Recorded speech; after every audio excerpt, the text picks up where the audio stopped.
Welcome to the world of the not-too-distant future. Get going! Go! A brutal gang is reshaping the world into their own vision of hell. And only one man can stop them. Jean-Claude Van Damme is leading the battle between good and evil. Take him out. As it's never been fought before. He's on a desperate mission to rescue a cyborg who holds the secret for saving the world. Why did you help me? I don't want to see you die. From the dust of destruction rises the warrior of a new age. Say goodbye, my friend. Jean-Claude Van Damme has become the first hero of the 21st century.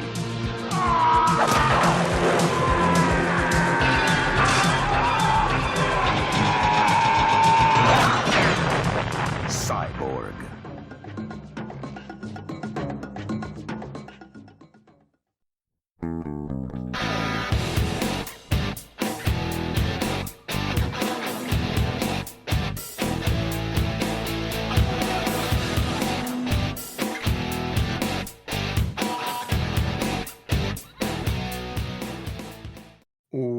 Welcome to They Call This a Movie, testing the strength of friendships, one terrible movie at a time. Subscribe to the podcast on iTunes and other podcast services by searching They Call This a Movie, and find us on Twitter and Instagram at TicTamPod. That's TCTAM Pod. Welcome back to They Call This a Movie. This is Anthony Del Vecchio. With me, as always, is Dan Aquino and Mark Myers. Say hello, gentlemen. Hey, friends. Hello. How's everybody doing? To the disappointment of many people, I did not go see anything, so I can't torture Ant for another week with that. Disappointment of many people. There's dozens of people, Ant. Yeah. Dozens. People waiting bated breath all week to hear Oh, when man. did Mark go to the movies to see this week. Oh man, did he go see Shazam? Yeah. That needs to be worth movie pass. That sound you hear is the tens of people turning off their podcast. I need to check the suicide rates this week. I gotta check it out. You're the reason why the DCEU is failing, Mark. I didn't go see Shazam. Shazam. No Shazam for me. Yeah, that's about it. You know, been a busy week. Not much can think of in terms of bits. I did have the You don't have to say it. Let's not brainstorm live on the episode. Hey guys, what should I make jokes about this week? Let's do this. God, man, you just dropped kayfabe like right in the middle of the show. There's no coming back from this. Now everyone knows. That's over. You guys got anything I could do a bit out of?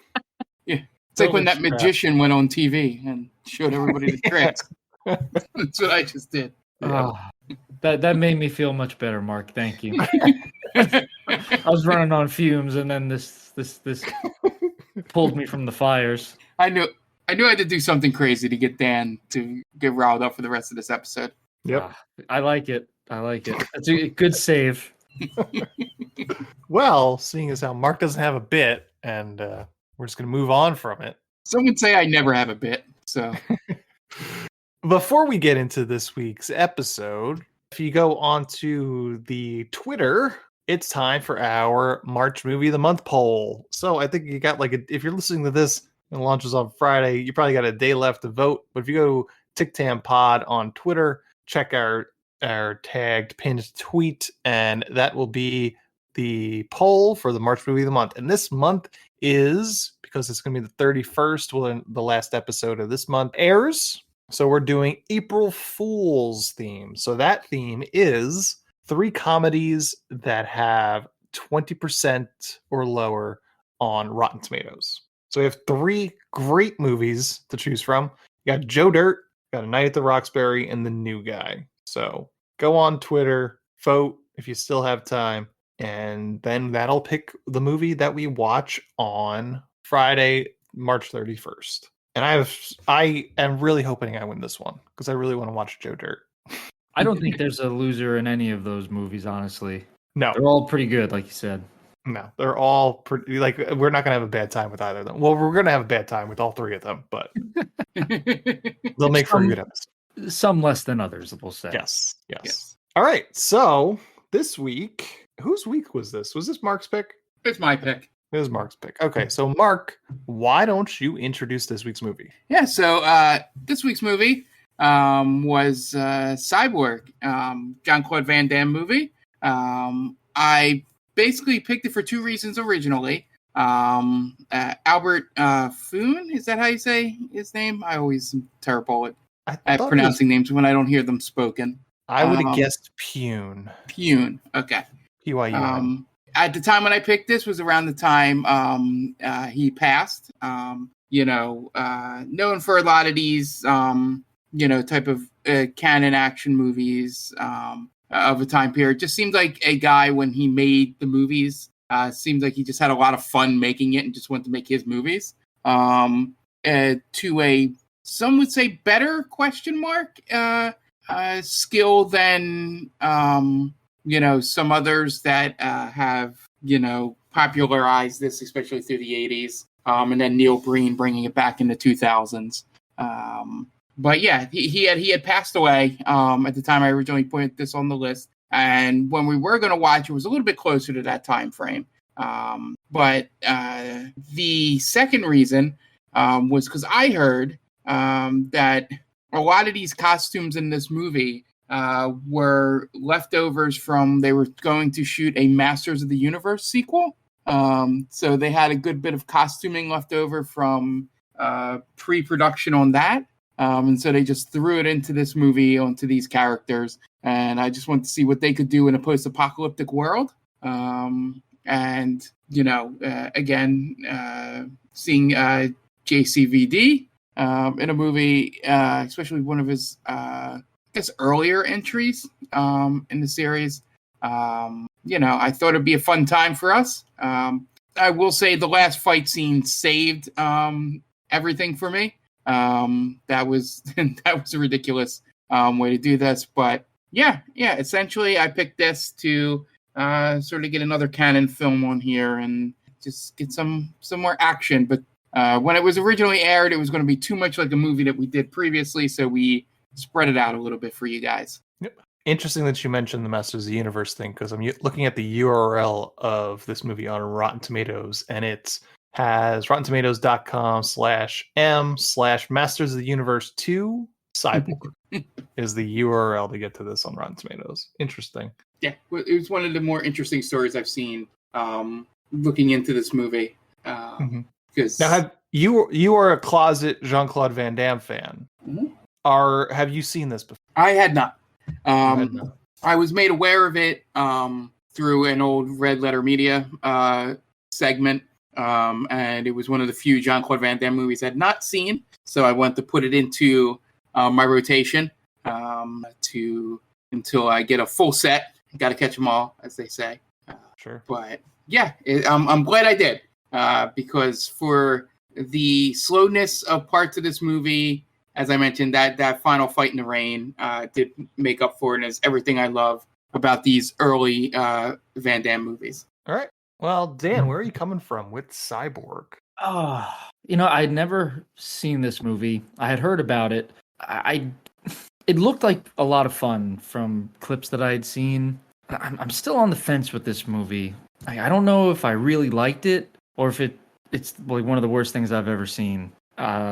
It starts out promisingly. There's a nice matte painting at the beginning of like a post-apocalyptic world. There's some cool set designs, some cool set pieces here and there. The costumes look pretty good at times, but it's poor dialogue in this movie. It's real clunky at times. And Mark, you were saying how the director, Albert Pyun, he makes movies that he seems to enjoy. I didn't get the feeling in this movie that anyone was necessarily enjoying doing it.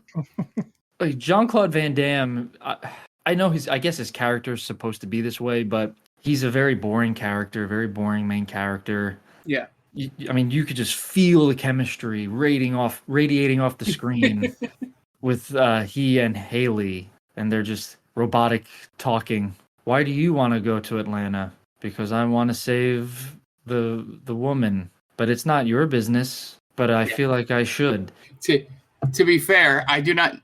Jesus. You okay? Just move through it. Okay. The character To be you're talking fair. Oh God, you sons of bitches.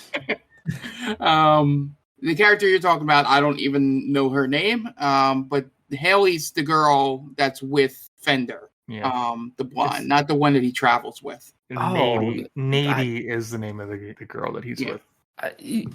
I have zero clue who anyone's name is in this movie. Yeah, I only know two people's names because Jean-Claude Van Damme just yells them for no reason at multiple points. And one is Haley and one is Fender. I know Fender, and his name is fucking Gibson Rickenbacker. Great name. It is a cool name, but like there's zero thought put into it.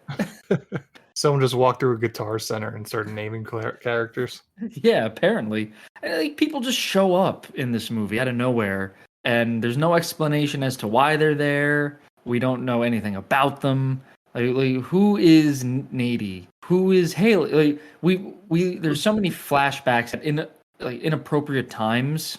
Like they'll be in the middle of a scene. Jean-Claude Van Damme will be talking to someone in the middle of a scene, and then boom, we're in a flashback. Like, whoa, wait a minute.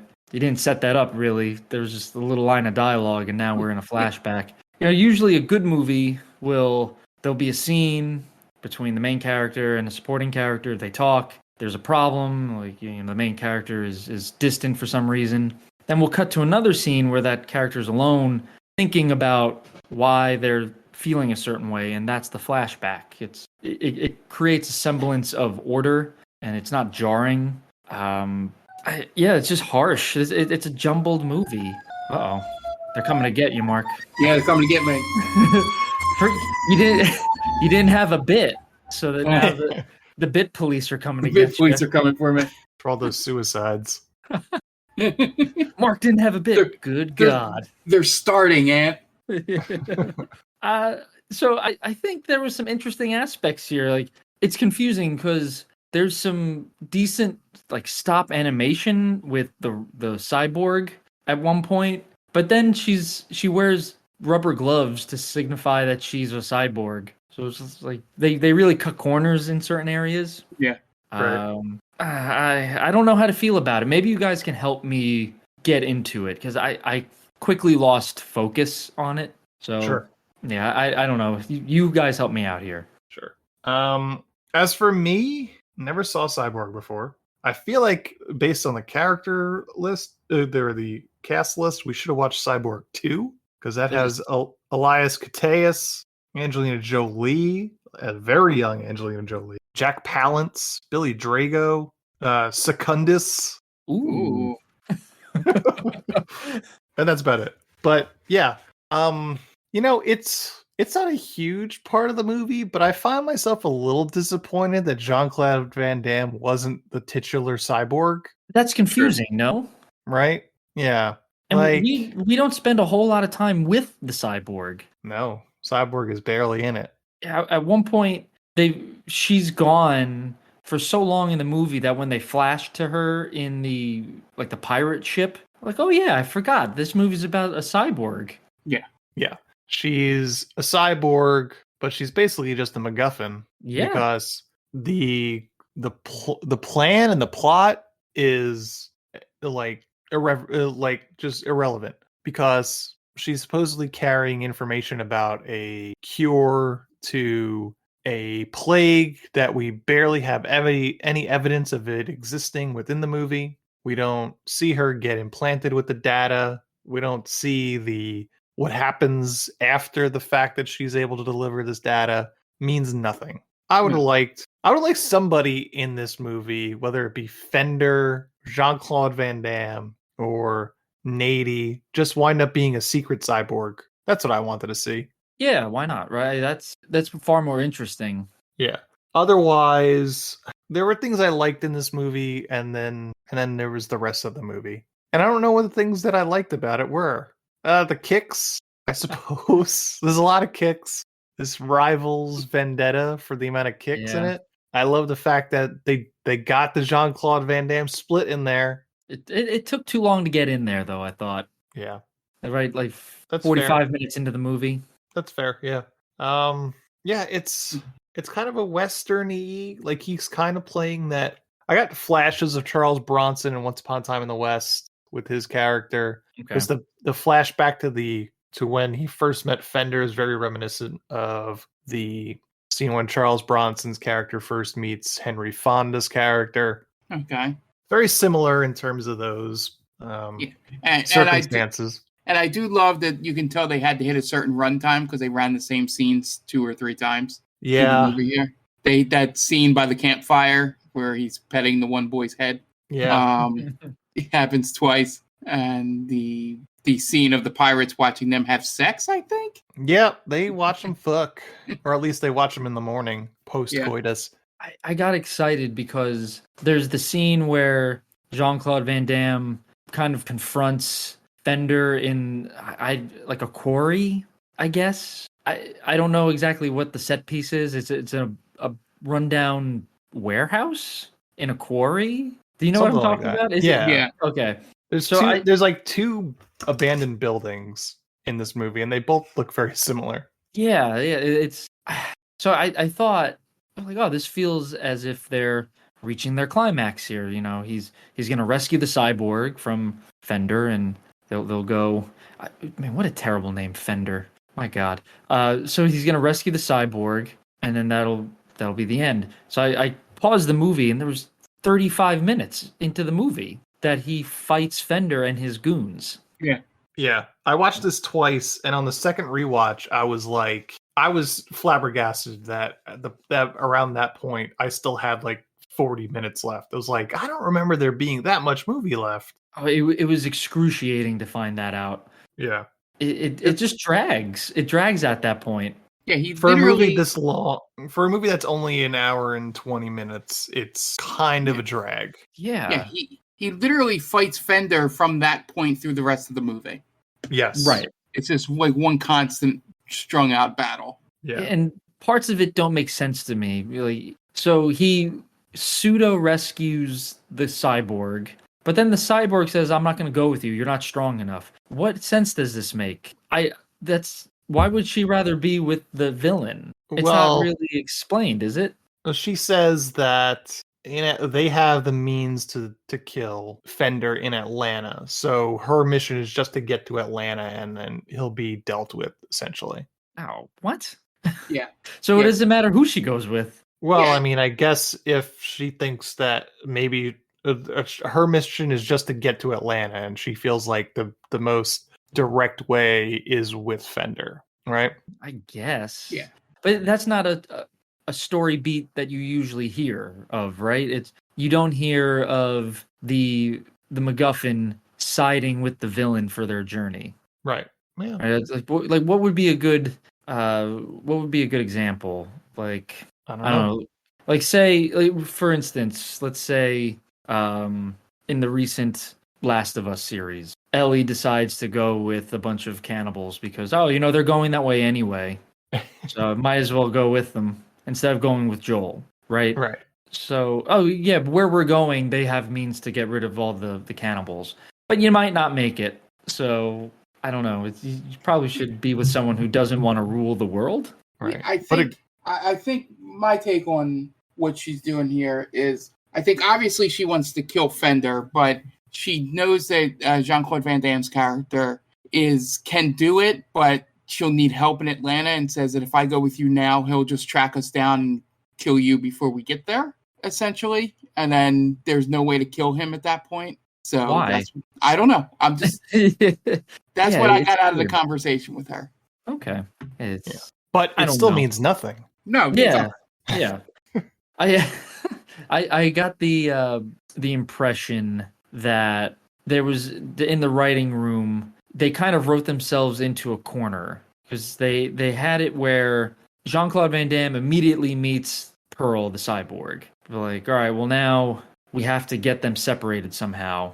Oh, here comes Fender. But now we need to figure out why Jean-Claude Van Damme needs to rescue the cyborg. But they didn't set that in the beginning. It would, like, I feel like you don't need both the cyborg and the other girl, right? Lady, right? Nady. Yeah. If he's going on that full journey with the cyborg and they're having the same exact interactions that he has with Nady with the cyborg, that makes a lot more sense to me. Yes. Yeah. Like, Of course. maybe she doesn't try and fuck him on the beach. Right. But you need that scene Sure. for reasons. Well, you have to show that he is honorable too, because he doesn't take her up on it. Right. He's not like Fender and his Yeah. goons. He's not a Mhm. pirate.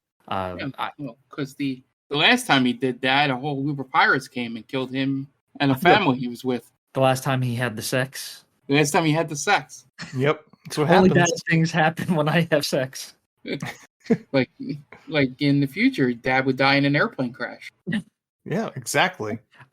Now why have it where is it his daughter or adopted daughter is now with Fender? Who was she? She is the sister of the woman that he bones. Okay, so that wasn't his kid. No. Okay. She paid him to get them out of the city. Okay. And then they found the farmhouse and they kind of became kind of an adopted family to him. He kind of Okay. becomes a father figure of all the younger children while he's banging their sister. Okay. Oh, and also Mark, Ant, you mentioned what was the movie you mentioned, the Western movie? Once Upon a Time in the West. Once Upon a Time in the West. I also got the vibe of Quick and the Dead from this movie. Okay. But obviously Quick and the Dead came out later. There's the scene where Fender is hanging Jean-Claude Van Damme and the sister. So he tells Haley, "Oh, if you hold on to them, they'll live." Yeah. So there's the scene in Quick and the Dead where Sharon Stone. I don't know who Shannon Stone. I don't know who Shannon Stone is. Not even Stone. It was Stones. Shannon Stones. That might be like an adult film star somewhere, right? I'll have to do some research. So Sharon Stone is who I meant. A young Sharon Stone is given a chance from, was it Gene Hackman, I believe? Or Gene Hackman says, if you could shoot down the rope, I'll let your daddy live. And she winds up shooting her father in the head. So something similar happens here, right? Haley can't hold on to the barbed wire and they fall into the well. Right. Yeah. And the scene in Once Upon a Time in the West is Charles Bronson as a young kid. Henry Fonda hangs his brother from like a tree or whatever, and he hangs him from his shoulders, basically. Oh. So he tells him, and he sticks a harmonica in his mouth and says, "Play for your brother." So he's basically stuck there until he collapses, and then his brother gets hanged when he collapses. That's so much better than both of those other movies. Oh, Once Upon a Time in the West is a great movie. I don't think I've ever seen it. Ooh, I think that's a must watch, huh? I love The Good, the Bad, the Ugly, but Once Upon a Time in the West might be better. Ooh, see, that some might consider that a hot take. It's pretty close. They're neck and neck. Okay, yeah, I gotta see it. Is that a spaghetti western as well? It is, yeah. Okay, Sergio Leone. Okay, yeah, I got what they were trying to do with this movie. I did. Right, Jean-Claude Van Damme is the loner who he's seen enough bloodshed in his time. He doesn't want to get close to anybody. Yeah. Nady. Her, I don't quite understand. So I guess Fender kills her village, and she just says, "Well, I want to go rescue this cyborg just because it's the right thing to do," right? Mm-hmm. So, okay, I guess. I think Nady is the last evidence of humanity in this movie, right? Because she's not living life as Gibson does in terms of like it's all about survival. I'm making my decisions based purely on survival, right? Okay. She, on the other hand, she's still acting like the world hasn't gone to shit. She's making her decisions based on what's right or what she deems is right. I guess the hope for humanity. Yeah. Okay. So, all right. So the whole point of this movie, the crux of this movie is the cyborg needs to get to Atlanta. to upload DNA, right? Mm-hmm. So they keep talking about Atlanta. Where are they in this movie? Are they just in Georgia? They start off in New York. Okay. That's New York. The beach is Cape Hatteras, so that's North Carolina. Okay. They were in Charleston at some point, I think, as well. Yeah, so there's that great sign that's like arrow that says Charleston, arrow that says Wasteland, Yeah. and then the third arrow is something like some other terrible thing. Yeah. Okay. So Raleigh, Durham. Okay. Now, That's some other terrible place. Terrible thing. my You heard question- me, Raleigh, Durham fans. Oh man, did we just declare war on Raleigh Durham? Yeah. Oh man. The my question is how does Jean-Claude Van Damme and Nady, how do they beat Fender to Atlanta? Absolutely no idea. Because they walk it. I suppose they could take Fender's boat. Well, Fender had the boat, right? The last leg, they walk it. Oh, okay. So yeah, maybe they did take the boat. I mean, But I it's don't know. never explained. I don't know why Fender wouldn't just take his boat the rest of the way. Yeah, that made no sense. I I mean, didn't understand any of that. Atlanta is inland, though. So you'd have to get off eventually anyway. Yeah. It's not like Atlanta is a port city. Right. Well, so Fender had such a head start on Van Damme. Yeah. I don't know how he beat him there. I don't know. I have no idea. There's Yeah. no explanation for No, it. it's not. Like, how did they covered like 1,300 miles, 1,400 miles? Yeah, I don't know. It does not make sense, but yeah. Unless they just didn't sleep. Maybe Fender and his boys, they like to sleep in. They were too busy raiding and pillaging, I guess. Yeah, Right. probably. Detours along the coast. They are pirates. They are. Yeah, I don't know, man. This movie, it's a canon film, so I don't want to judge it too harshly. It's just kind of boring. I found myself looking at my phone more often than not during this movie. Yeah. Agreed. There was an excellent dummy shot, though. I will give it credit. That's one of my favorite dummy shots in movies. It's a pretty stellar dummy shot. It's Jean-Claude Van Damme kicks him into I guess there's a fall from that abandoned warehouse. Yeah. Or, off the ledge, and just like complete dummy turn, falls right onto the camera. It was great. Yeah, you couldn't. That had to happen on the first shot, and they were like, "We got it, guys." No, that was perfect. You couldn't have done it better. Yeah.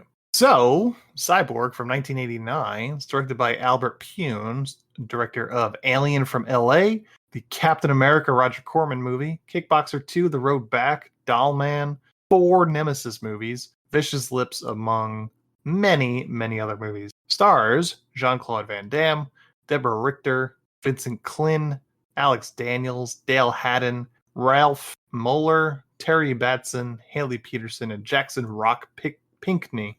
IMDb score of 5.0 and a Rotten Tomato score of 22%. Budget $500,000. Box office $10.1 million worldwide. Oh yeah, made a bunch of money. Did it? Wait, it did that well, huh? Yeah, on a $500,000 budget. Yeah. Okay, that makes a little more sense. I kind of spaced out for a second. $500,000. So this is the kind of movie where you can see where the money went. Yeah, stretched thin. Yeah, but it's there. It's interesting that this movie is also just a Jesus allegory, which I don't quite understand. I was wondering if anyone else thought the same way, right? Van Damme being crucified. Yeah. Well, it's the two things. It's the crucifixion and then the thing at the end. Right, where he's the cure. Cure. Oh God, I cringed so hard at that. What do you mean he's a cure? He didn't do anything. It seems shoehorned, the whole Jesus allegory in this. Yeah. Especially with that end line, because if you it's a stupid line, and if you get rid of that line, it makes even less sense. Do you remember when Jesus killed everyone he came across? Yep. Yeah, I remember that. Yeah, they don't let you tell that in the Bible. Sweet kicks. Yeah, right. The time that Jesus did a sweet split in the sewer and impaled someone in the head. Yeah. I think that was Leviticus, or it might have been John. I can't remember. Yeah, it's just I don't know. There's not much to it other than he just gets he gets crucified. So Yeah. it seems like it's a half-assed idea. Yeah, and it kind of came out of nowhere too. There's Yeah. really there was nothing brought up at the beginning of it or throughout the movie where it was hinted that, hey, there's a little bit of a religious vibe here. Yeah. I feel like we're gonna say this, and then somebody's gonna be like, "No, you guys are idiots, and you just missed all the imagery. What about this Actually, and this and this?" right? Yeah, You guys watched the same movie we did? Well, I watched. yeah, some of the graffiti on the abandoned warehouse is Bible verses. Yeah. If you go to this verse, it talks about the resurrection. Yeah, I guess. Yeah. The split is a 1-to-1 of when he turns water into wine. Idiots. Ooh. Of course, yeah. And then he had risen after a certain amount of days, I guess. How long was he on the cross for? A day? Not, maybe not. Jean-Claude Van Damme or Jesus? Well, I know Jesus, but how long was we don't know how long Jean-Claude Van Damme was there. I assume it was a couple of hours. How much Oh, more than that? Oh, I was gonna say it would have made sense if he had a daughter, but that was someone else. I was like, it could have been an immaculate birth. But yeah, You guys want to get into the plot? Let's do it. let's go. All right. What do you got for us this week, Dan? I want to give a shout out to our two friends of the podcast and recommend that you go listen to them, follow them on all their socials. The first one being Game Vault Podcast. If you go to Game Vault Pod on Twitter, Instagram, and Facebook, I believe they're all there. It's a bi-weekly podcast where they talk about gaming news. They also discuss their retro roulette game of the week. So if that's something that you're into, check it out. They're also on Twitch at Game Vault Pod. Mark is playing through The Last of Us, and there's a bunch of other good stuff on there. If you like old school video games, definitely recommend checking them out. Also, check out our good friends Tia and Brittany at geekvibesnation.com and their podcast, The Top 10 with Tia. If you're into top 10 lists, that is the podcast for you. Okay, great. And we're going to take a quick break, and you guys are going to listen to messages from friends of the podcast. So we will be right back. Hey, this is Ken M. And Padawan J. from the ODPH podcast. Each week, we talk a parlay of topics. That's right, whether it's sports, pro wrestling, movies, TV, comics, and more, we've got a take on it. And don't forget odphpodcast.com for links for Patreon, TeePublic, and the Parlay Points blogs, and much more. Thanks for listening to the ODPH podcast. Now back to your regularly scheduled show.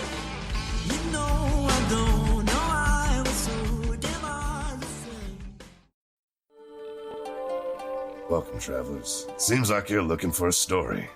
Well, I got one for you. It involves adventure, friendship, and all sorts of... Earl, why don't you tell him about that time I stole that big-ass melon? Yeah, I was going for more... Or you could tell him about the time I kicked her ass, Earl. I wouldn't ever tell them. Do I need to get my ref gear on? Okay, everyone, shut up. Now come with me as I tell you a story from afar. Hey everybody, my name's David. I'm the DM for From Afar Podcast. From Afar Podcast is all about four friends separated by distance, but brought together by adventure. Hope you all stop by and give us a listen. Thanks.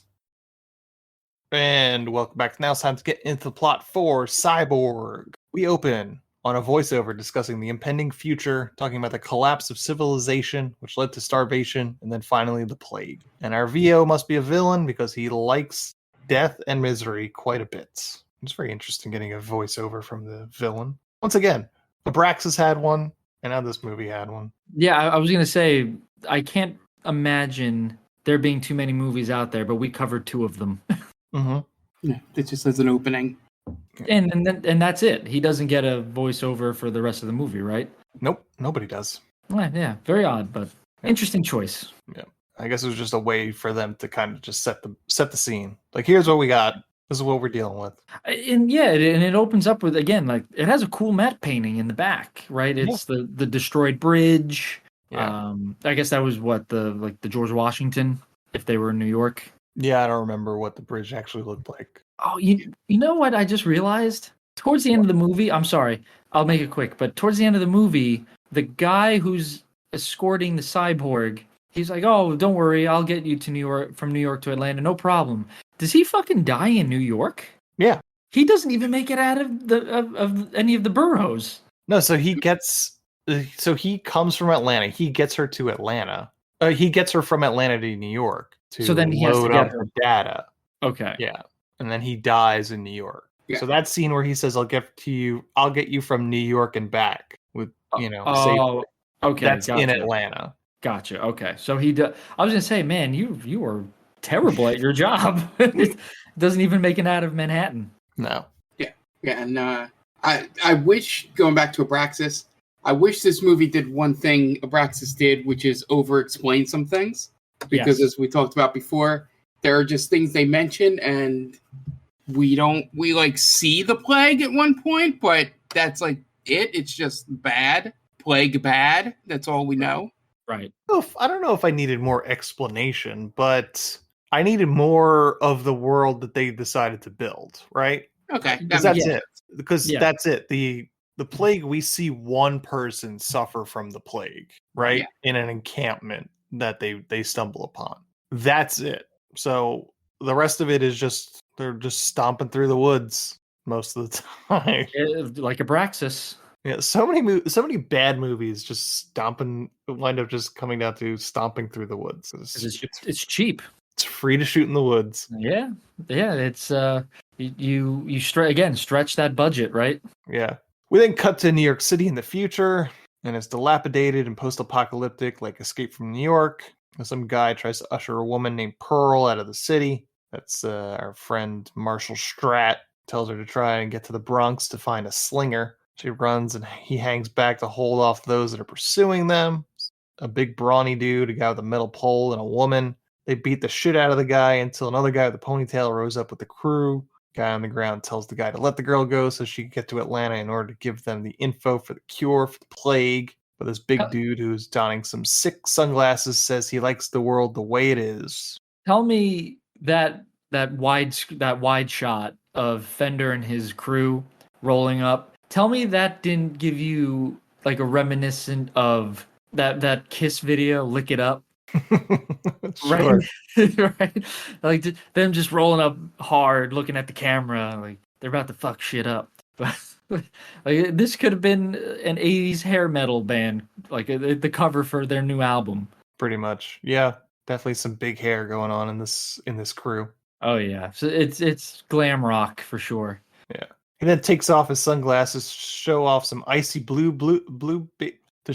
icy baby blues, then slits the guy's throat. And then credits. When we come out of credits, the girl Pearl is running through the streets away from her pursuers, but her pursuers didn't count on one thing: the sweet kicks of Jean-Claude Van Damme. You can't account for that. It's impossible. Nope. Pursuers corner the woman, but Van Damme kicks them and then stabs one with his own knife. And then he goes to leave, but she stops him and asks him why he helped her, and then scans him and determines she could trust him to take her to Atlanta, see the last doctors who can help her stop the plague. She then says she's a cyborg that was created to retrieve data from the city and removes her wig to show off her machinery. Some decent stop motion animation. Yeah, it's weird. There's decent and then there's terrible in the same scene. Yeah, her face is frightening though. Yeah, it looks like she broke. Yeah. Right, because the one eye is kind of like doesn't open all the way, and the other eye is wide open. Yeah. Then one of the gang members posts up with a gun and starts shooting at them. Van Damme pushes her out of the way and then tries to run, but falls through a door and a building collapses on top of him. And the guy with the glasses, whose name is Fender Tremolo, says that he'll take her to Atlanta so he can know the cure, and if she doesn't, he'll give her the horror show. What is the horror show? I don't. Oh, he holds up the head of Marshall Stratt. So when he says that, so I guess he means he's going to take her head off. Oh, I thought it was his dick or something. That would be terrible. That's what I call my dick, the horror show. Sometime later, Van Damme pulls himself up out of the rubble, and the memories of what the cyborg said to him ring in his head. Meanwhile, Fender and his goons are terrorizing some sort of camp. They're burning it down, chopping people's heads off. They're beating up anyone that gets in their way. They're doing this because they need some boats in order to get to Atlanta. So they're basically pirates. They wind up taking one of the boats and are on their way on the high seas. Van Damme gets to the camp well after the pirates leave to find it still burning. As he looks on, someone tries to sneak up on him from the shadows, but he's too quick and winds up throwing something at them and knocks them out with it. And it winds up being a woman. At first, I thought he'd killed her. Mm-hmm. That he threw a knife. Because He does it a few more times in the movie where he does throw a knife and kills people with it. Yeah. So did he do it on purpose or did he miss? I don't know. I don't know, maybe through the butt side of the knife. Yeah. But why would he show that's restraint? Yeah. I have no idea. That's the part that we can't. And how did he know that someone was there? Because she was very far away. And she was pretty quiet. He just knows what he's doing, man. I guess. It would have been so much better if he were the cyborg, because then he could have heard it with his cyborg hearing. Mm-hmm. So Van Damme stays by her side, waiting for her to wake up as he sharpens his knife. And he remembers a time when a young woman paid to get her and her young siblings out of the city. He's what they call a slinger, which who knows what that means. Maybe he's never explained. Slinging some dick. Yeah. Slinging some horror show. That's from now on. I'm just referring to it as the horror show. Oh, good. I'm sure everybody's gonna be really pleased about that. Well, only one person really cares, I guess. Yeah. Or we'll have to worry, I should say. It's like Abraxas. What the fuck is a commator? Yeah. What is a slinger? Slinger is the opposite of a pirate, I suppose. Right? They call them straight up pirates, right? Yes, they're pirates. Yeah. Oh, it's like a Blade Runner. You don't really know what a Blade Runner is. Right. It's never really explained. They hunt down androids, or what are they in Blade Runner? They're like synthoids or something like that. Something like that. Yeah, but they never really say, "Oh, this is what a Blade Runner is." Mm-hmm. Yeah, I don't know. Maybe this slinger is just an independent contractor. They thought it sounded cool, so they just said, "We'll call them that." Yeah, and he continues remembering them as their relationship grew closer. But after they got out of the city, Fender found them, even when they thought they were safe. And the woman wakes up and asks Van Damme if he's looking for the girl that was with the pirates. She tells him that they were taking her to Atlanta because she supposedly has the cure. And she tells him that they burned down the camp for a boat, and she wants to go with him to Atlanta because she could help him save the girl. He then reminisces some more about the house and the country with the family as he sees this woman eat some leafy greens. She then asks him why he stayed with her after she tried to kill him, and he says because he felt sorry for her. Then they leave. Van Damme and the girl make it to a settlement, and Van Damme speaks with a guy. The guy tells him that Fender is on his way to Charleston and already torched a settlement on Hatteras.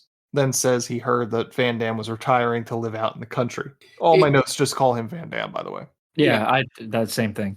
My thought is that when they were naming what towns they were going to, it was what southern towns does the writer or director know? Like, I hear about Cape Hatteras on the news all the time. Let's settlement by Hatteras. Yeah, that's one. Charleston. I've heard of that. Let's put that in there. Like, more than likely, right? You want to pick places that people have heard of. You don't want to just pick a podunk town in Georgia. My point was like there was no rhyme or reason for distance between them. You know, it wasn't like let me pick if going from New York, all right, you're in Baltimore or something, and then you hit something, like to portray distance. But going straight from New York, and I think Hatteras is the next town you hear about. That's a good. Probably a few days travel by foot or more, and that Fender definitely beats him by boat. Yeah, time and distance mean nothing in this movie. Yeah. They're arbitrary. Like we need to get here, and who knows how long it's going to take. It doesn't matter. I think she even says at one point, we need to take the land shortcut since he got the boat to Charleston. which is mind-boggling. Do you mean the highway? The land shortcut is that called? As they were called in the old times, the turnpike. Yeah. What, walking versus boat? Yeah, I know. There's nothing you could do walking that's a shortcut. No. Also, you probably should land in Savannah. That's a port city. Is it a port? And then walk it in from there? Yeah. Charleston is a port city, but further away. Yeah. Do they have fuel in this post-apocalypse? Is it a Mad Max kind of thing going on, or? I didn't see anything. Yeah, it does not come up. They didn't set rules. There's no rules in here. We don't know what is abundant and what is scarce. Mm-hmm. So we know there's a plague, but is there a food shortage? Is there a fuel shortage? Mm-hmm. We have no idea. It's just society crumbled somehow. Right. I'll take back what I said. Charleston seems like if I was going in the post-apocalyptic, world and I was trying to get to Atlanta, I would port in Charleston. Makes the most sense. So you go Charleston first. Charleston Right. is further south geographically than Atlanta, and Savannah is further south. So it makes sense to go to Charleston, and then you come up through Augusta northwest into Atlanta. So I think they knew what they were doing when they picked Charleston as the place. Yeah. Which is strange because they all seem like idiots. Yeah, I'm talking about the writer. Oh, the writer. Okay. Yeah. The No, only I agree. real- They all seem like idiots. So Yeah, the only real problem I have is there's really no town between New York and Cape Hatteras that they mention. And that seems like a way too long of a time not to at least have a set piece somewhere else. Yeah. I mean, that was pretty long. That's like a 7.5 hour drive, 8 hours from New York City. A few days travel, but I don't know. I'll give them their benefit of the doubt. they did their best. Yeah. And they said the guy said that he heard that Van Damme was retiring to live out in the country.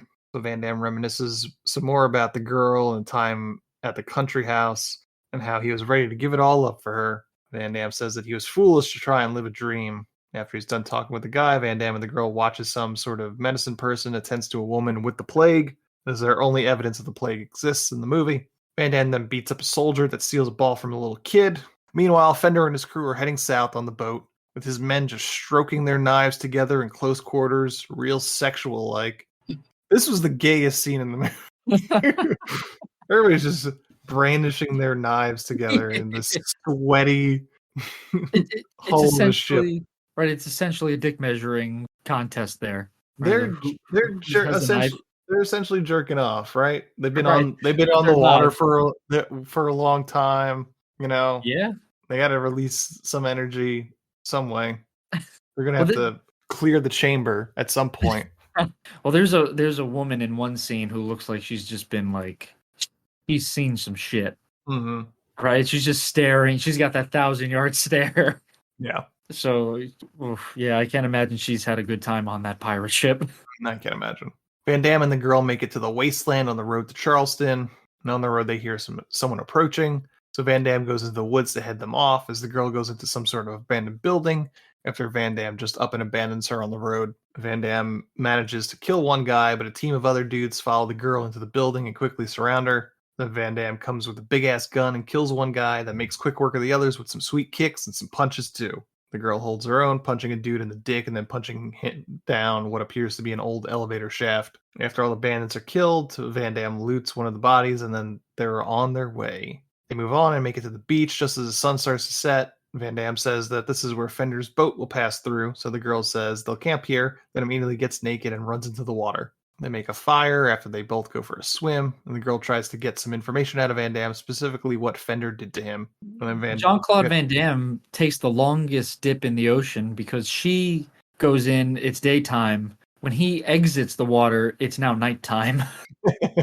So he must have been in there for quite a while. Yeah.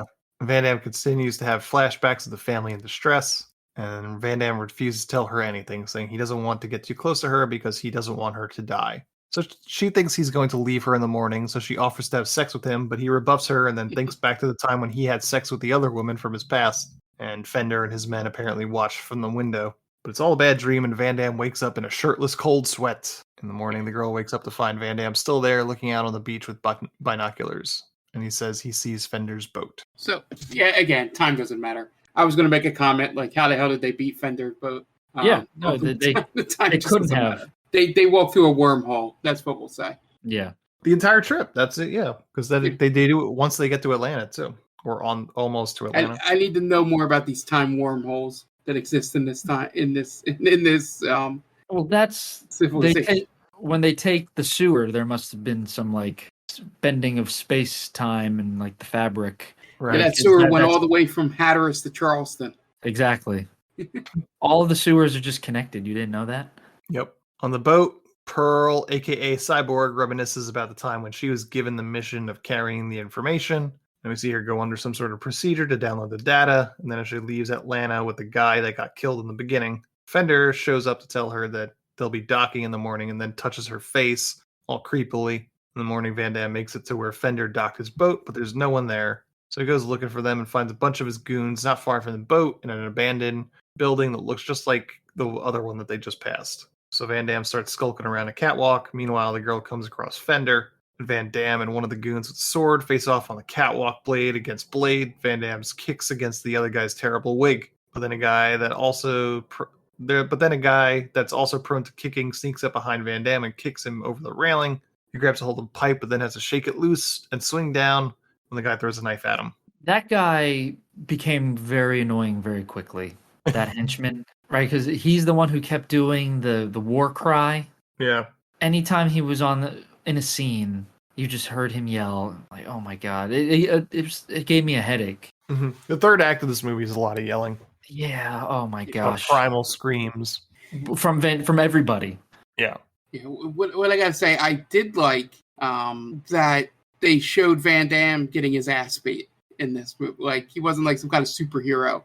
Well, he wasn't Jean-Claude Van Damme yet. Yeah, the way they escaped was, him just barely getting out of there. It wasn't like he beat them all up and then ran. They showed him actually get beat up. Sure. You know what bothered me the most about this scene? It's the very beginning, right? He's on the catwalk, and the one guy he's doing these sweet knife moves, right? He's showing off, and then Jean-Claude Van Damme starts to just run at him, and they run at each other, and then they just kind of anticlimactically sidestep each other. No, I thought he was going to do something cool, like kick him all over the catwalk or something like that. Yeah, right. But nope, just they sidestep, and then they fight a little bit. Yeah, there's two great scenes in this. There's that, and then they do the speed up camera thing to reveal Fender. Oh yes, from down the hallway. It's such a good scene.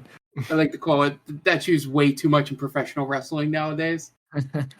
It felt like something out of a made-for-TV movie. The way that it was shot, the music in the background is very minimal, but they tried to make it dramatic. Mm-hmm.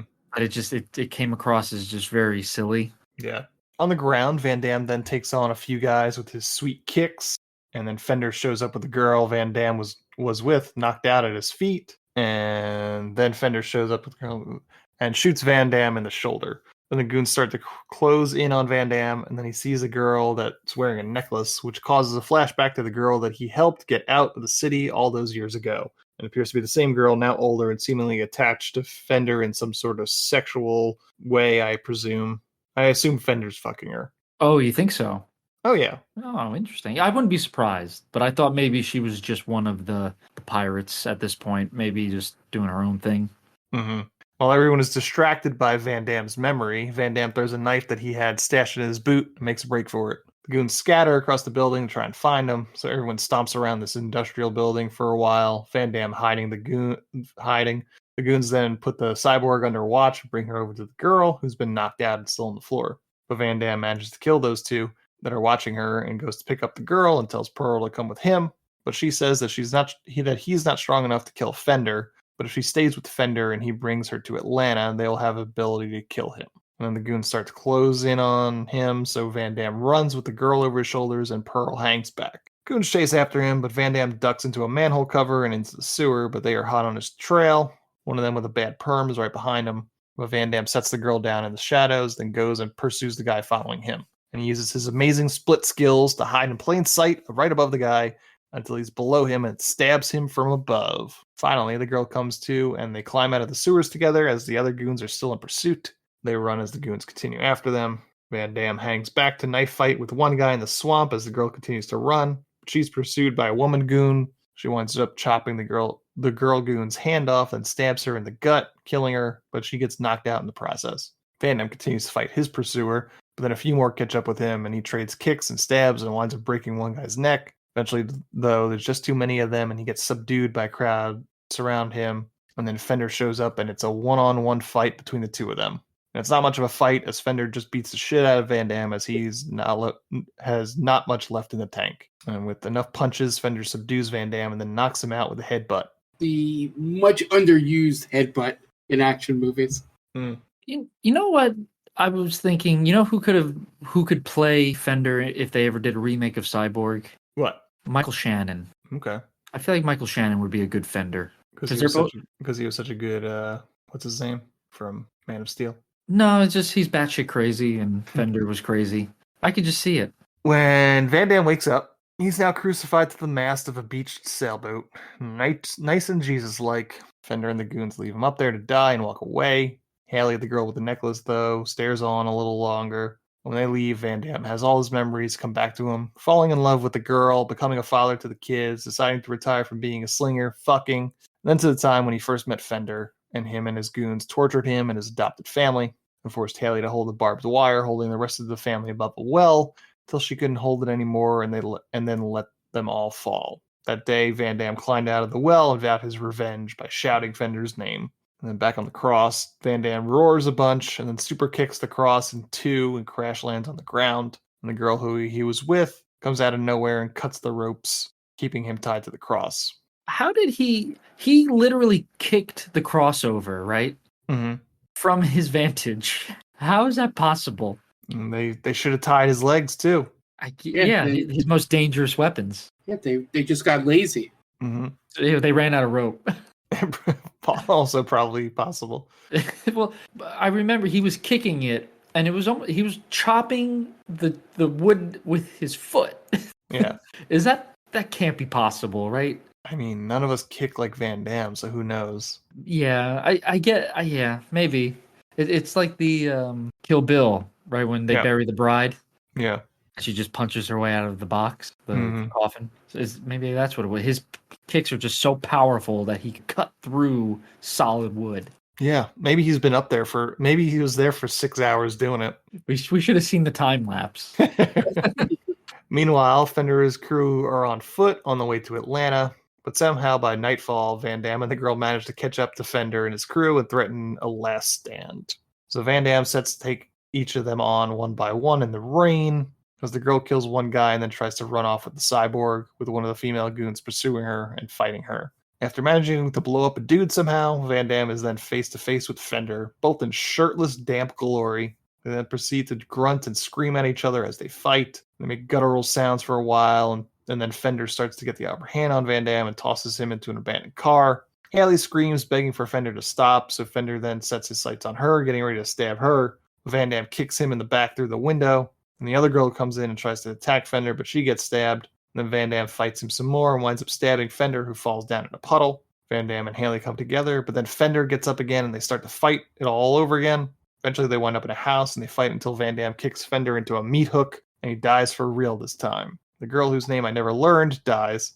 And then Van Damme and Haley take Pearl to where she needs to go. Pearl tells Van Damme that he should stay with them in Atlanta, but he says he's more useful out there. And as he leaves, Pearl says maybe he's the real cure, which means absolutely fucking nothing. It means he's Jesus.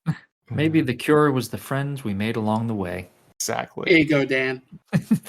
That's essentially what she says. Yeah, it took me a little bit. I literally had to rewind the end of the movie because I had originally thought that they took her back to New York, Cyborg. Mm-hmm. You know, and I'm like, did they just literally skip from the end of that fight to them returning to New York like that quickly? But then I realized, like, oh wait, they started in Atlanta, so they're just dropping her off at the Atlanta place. Yeah. And then we have no idea how it ends up. She just arrives in Atlanta, and does she actually have the cure? I think so.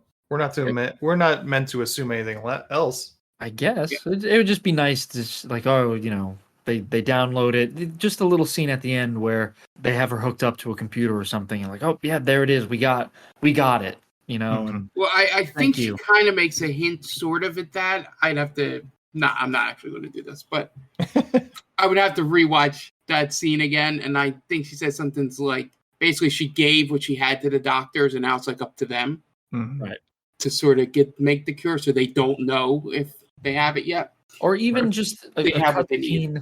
Even just have a cutscene of the cure being made. Like there's one vial. Like, oh, thank you, Gibson Rickenbacker, for your awesome hollow body guitars and and delivering the cure to save humanity. Yeah. I wish there was a joke about how his name is Two Guitars and he has no clue what a guitar is.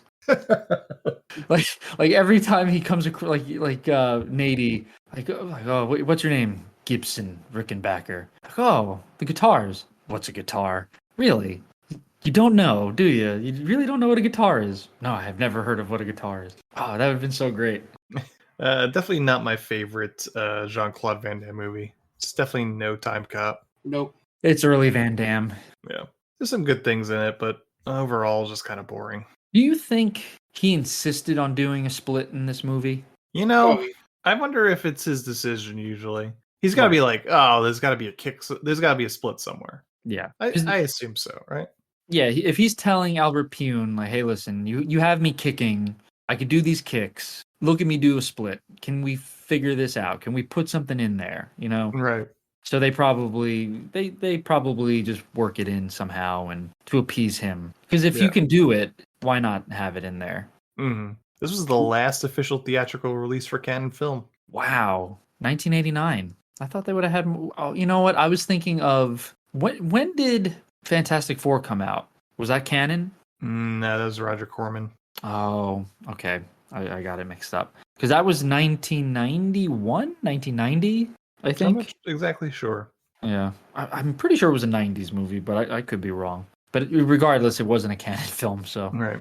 Makes no difference. I'm looking at the a still photo of the Cyborg mask when they're doing the I guess they're putting her together. It's fucking terrifying. Two eyeballs on a blood-stained gauze pad, blood everywhere, and then a lifeless face just looking at you. Pretty creepy stuff, man. Yeah. All right. So that is Cyborg.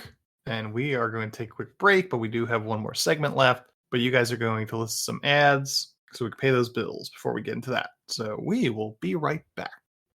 And welcome back. And now it's time for a third segment, which we're going to call Building an Action Star. We sort of did this similarly with Frankenhooker when we built a Frankenhooker. And this time we're going to build an action star. So we have a few different things in a big old list of action stars, both male and female. And we're going to build it. So we have a couple of categories. We have build, looks, strength, punches, kicks, martial arts ability, one-liners, charisma, and career. So we're going to spin the wheel, and then we're going to pick who goes where, basically. You guys ready for this? Yeah. I can't wait. All right. So it is a full list of 38 people I put down on this. So I'm not going to go through all of them, but let's spin the wheel and see who comes in first. Oh, doesn't get much better than our first pick, Arnold Schwarzenegger. Oh, man, that's a tough one. There's a lot. He can be builds. Build is probably his strength, right? Yeah. He's got some great one-liners, though. A great career. Great career. Great strength. Good strength. Very good strength. Strong punches. What are you guys thinking? I mean, I feel like there's a lot of guys on this list that have good build. Yeah, Sure. I for some reason, the first thing that popped for me was career, because I don't know if we'll get anybody that had a longer career than Yeah. First thing that popped into my head was the one-liners. That's the thing. I don't know if anybody's going to have quite the one-liners. Yeah. I got it. Yeah. Mark, if you're okay with one-liners for Arnold. Yeah, that's fine. I mean, Yeah. I can think of one guy that I put on the list that if we get them could do career as well. So Yeah. I mean, Stallone's got a long, storied career. Sure. He's on this list. So let's see. So Arnold. one-liners. One-liners. I like it. Just for Sure. Mr. Freeze alone. Sure. That's true. Yeah. Oof. Yeah. He's got more in that movie than anybody on this one has. What would you guys say is his best one-liner, though? Is it the Batman and Batman and Robin ones, or Chill out? Chill out. You like chill out? I like the get to the chopper. Yeah. Get to the chopper is good. Yeah, that's a good one. Hey Bennett, why don't you let off some steam? That let off some steam, Bennett. I think that might be the best one. Rip out your goddamn spine. Yeah. All right, next one. Let's see. I'm gonna roll this again because we got Arnold one more time. Damn wheels. Yeah. Ooh, Michael Jai White. Ooh, okay. See, now I'm between looks and kicks on this one. I was thinking build. He's got a good build too. But strength, kicks. There's a lot of people that could kick on this, though. I don't know. And his career is not as storied. No. He's been around for a bit, but just not as noticeable or notable. Yeah. You're saying build? I think so. He's Yeah, also a good-looking dude, though, too. I went either looks or build. What do you He's think, a Mark? good-looking guy. I mean, those are the two categories I fall into too. I just can't. I just to be funny. I want to put him in build just so if looks comes down to be the last one. If it just turns out to be somebody completely that would not fit in looks. Mhm. I'm okay with that. Just playing for the laughs there. Yeah, definitely build. Doesn't get better, really. No, he's Michael in Jai great White's shape. pretty yoked. Pretty fucking yoked. Absolutely. No, I don't think you would find anyone who would disagree with that. Yeah. All right. Next. Ooh. We got Steven Seagal. This is tough. He doesn't fit many. Definitely not build. Why do we have to get rid of one-liners? Where's Richie? So we have looks, strength, punches, kicks, martial arts ability. Martial arts, yeah. He definitely. It's not the on-screen charisma. Charisma or career. He had a career for a while. Sure, but it wasn't that big. No. I feel like we could dump him in punches. Yeah, I don't know if there's many standout punches. Yeah, and I think the only one I would have on this list that I could put into punches confidently is Stallone, but he fits in other categories. Right, yeah. Stallone just for the Rocky series. Mm-hmm. Yeah.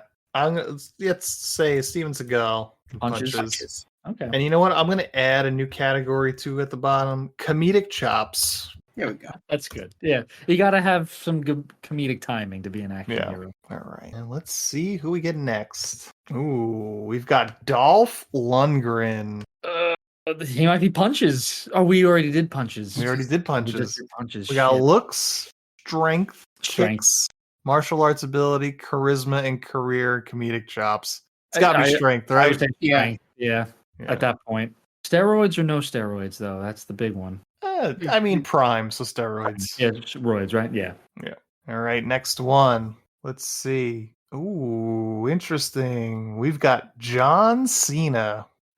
That might be charisma. We got looks, kicks, charisma, career, comedic chops. He's pretty funny too. Yeah.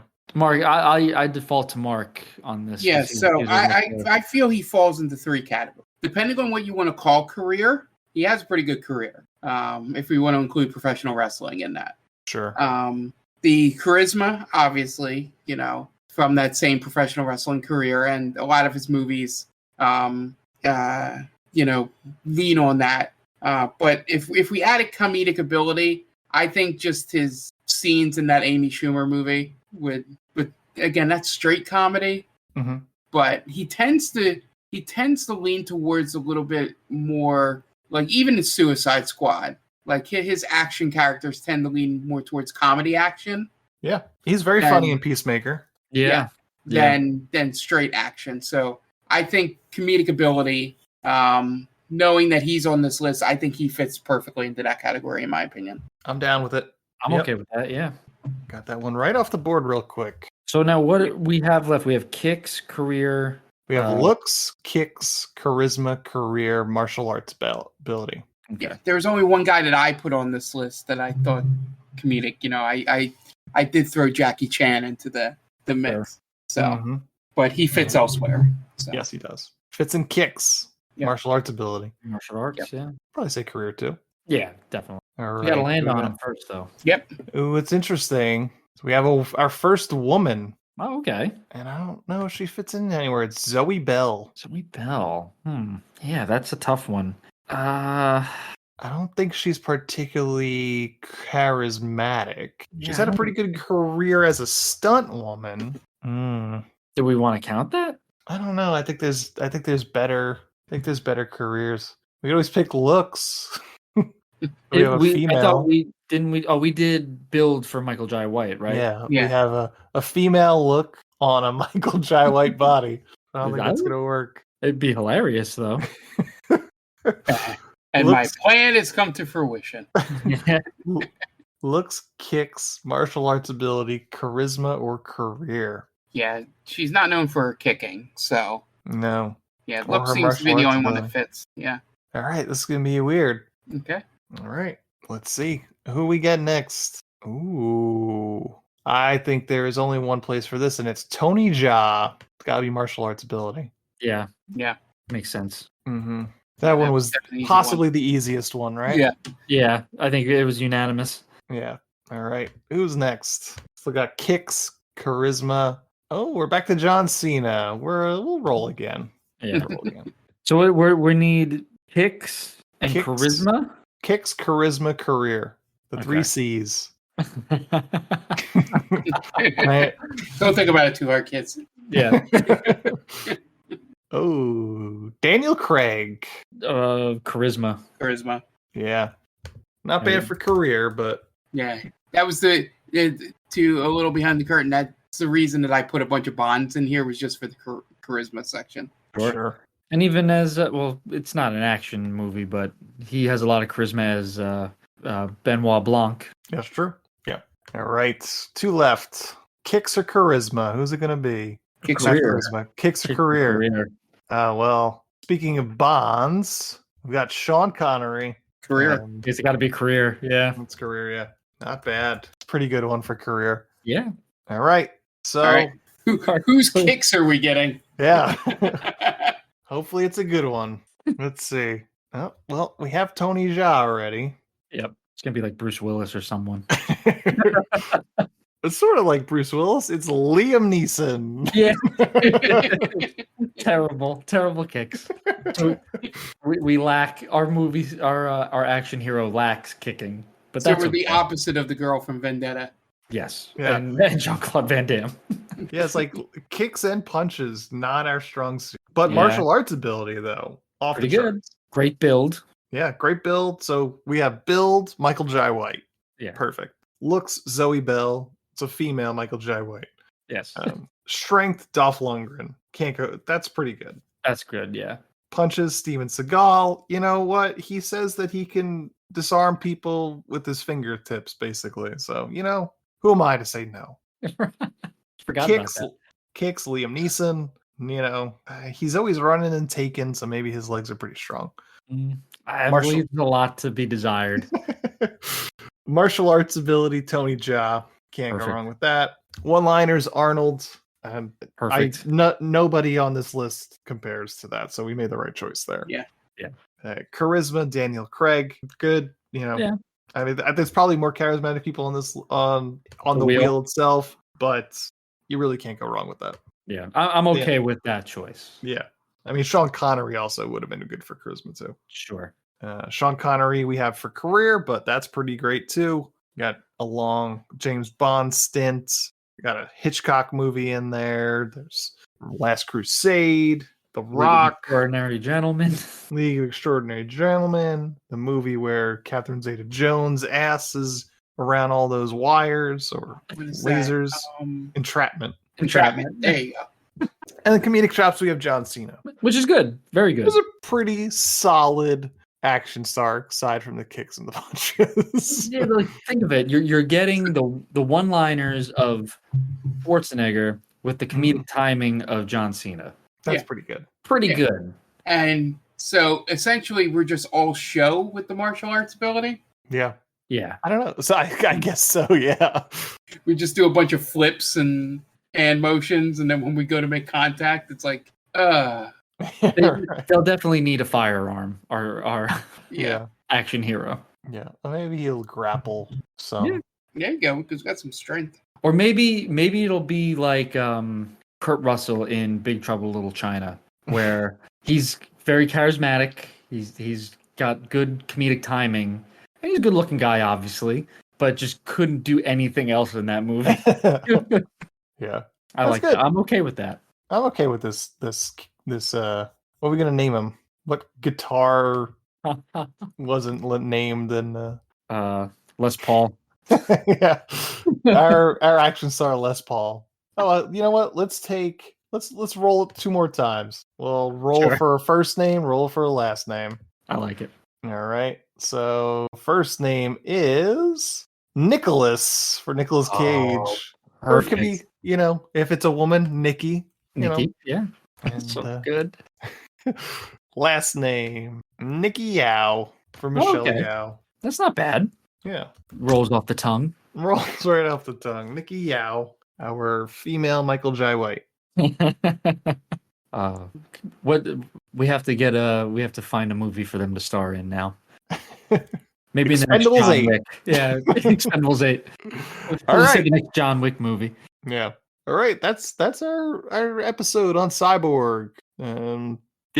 Join us next week where we're gonna have our March movie of the month, which you guys can vote on right now if you go to Twitter at TickTamPod. Vote for the April Fool's podcast poll. It's the new guy, Night at the Roxbury, and Joe Dirt facing off against each other. So vote on that and follow us at TickTamPod on Twitter while you're there. Check us out on our socials, TickTamPod on Twitter and Instagram, and They Call This a Movie on TikTok. Follow us while you can there. And that's going to be it. You want to give us a 5-star review on any of your podcast apps of choice, would help us out a great deal. If you have any suggestions, ticktampod@gmail.com is our new Gmail account where you can hit us up there.